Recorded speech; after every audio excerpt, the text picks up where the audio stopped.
comes in many different flavors, right? And APP fraud, which is obviously really associated around the push payments of bank transfers, payment transfers through illicit means to third parties. We've seen a 155% increase in the last couple of years. And that's really from our own analysis. We've had high profile cases such as that poor finance worker for that major Hong Kong institution that was easily affected by deepfake, right?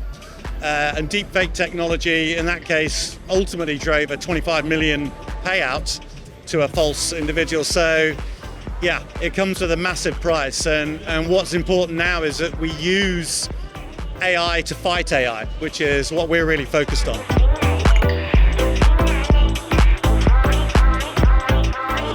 The fraudster, I believe, is always trying to be one step ahead of us on the other side of the fence. And it is a cat and mouse game, but if you look at deepfake technology as an example, we as a company have been working on our own proprietary technology for a number of years now.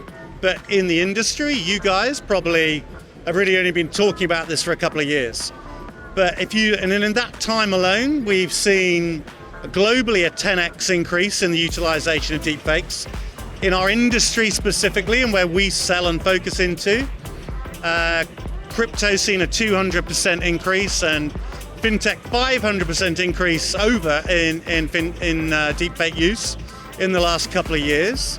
So it's a real challenge, and it's pervasive. It's not just within financial services. Of course, what is it? Half the world's population is right now this year going through elections, right?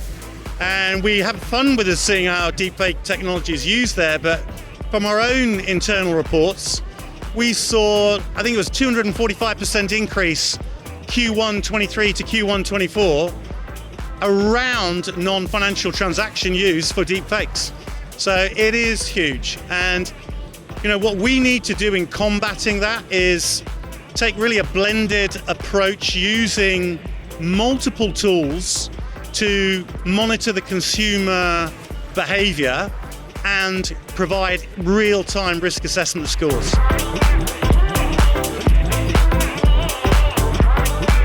We're an open architecture platform.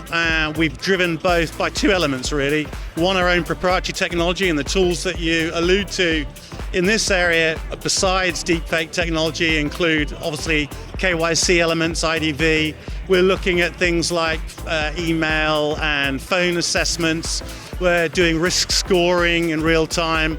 Of course, we're looking at the financial transaction as well. So it's really being able to monitor you, the applicant, after you've onboarded. And I don't know if you know, but like Statista did some research back end of last year, and they found that, and this has nothing to do with us, but 30% only of fraud was captured in the onboarding stage. 70% is actually happening post. So I'm glad I'm working for somebody that is really focused on the ongoing monitoring, not just the onboarding.